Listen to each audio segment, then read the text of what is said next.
Givers, of course, trying to do what they can. We cross now live to our reporter, Natalie Malgas, who's in Nelson Mandela Bay.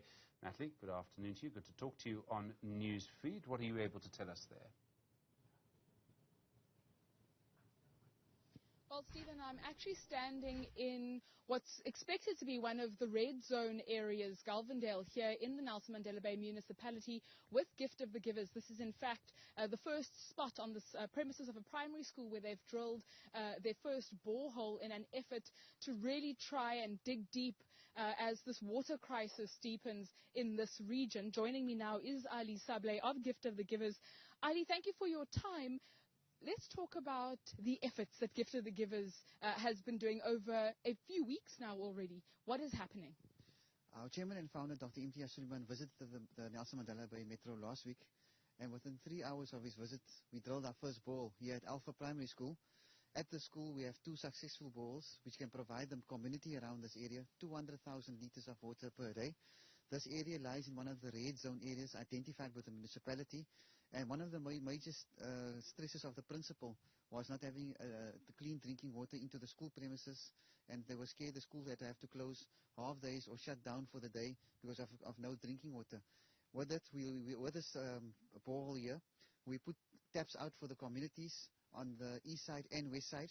So the 24/7 there will be clean drinking water for the community. We then moved on to our second borehole, where we've at Malaba Primary School, where we're giving the community 400,000 litres of water per day. We had very great assistance from the Nelson Mandela Bay engineering team, Mr. Barry Martin and his team, who met with Dr. Suleiman. They've identified boreholes that they've drilled many years ago that are not equipped. We will be equipping these boreholes in many areas around Nelson Mandela Bay Metro and providing water to the communities in the red zone areas. As you know, we are racing against time. Today we had a very successful, our first drop-off of Cerebos Salt Company, who has given us 500,000 litres of clean drinking water from their desalination plant with a kind donation of tankers by Coca-Cola Beverages South Africa. Those tankers will be delivering water around drop-off points in the communities identified by the municipality.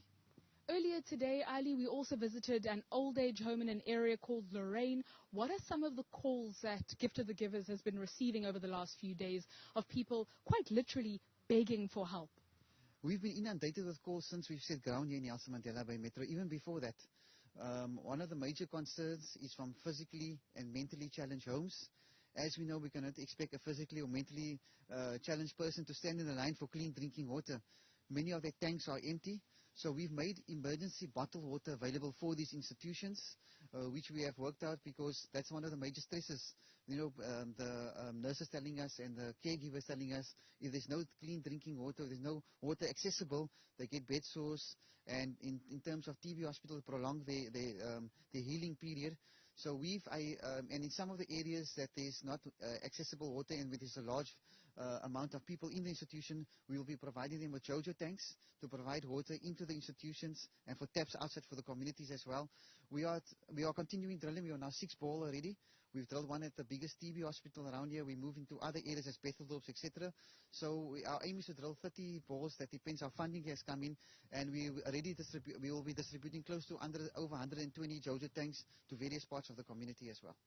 Thank you very much, Ali. Ali Sablé of Gift of the Givers there. Stephen, as you may have noticed, it's raining in Nelson Mandela Bay, but despite the water falling from the sky, the situation is so dire here. We're hearing from some of the municipal officials that even the rain expected to fall over the next 48 hours simply won't be enough.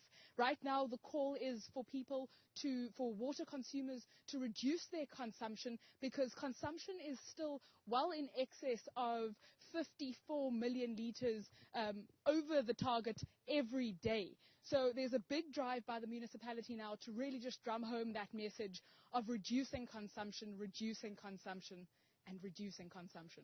Natalie Malgas, thank you very much indeed. Do appreciate that update for us.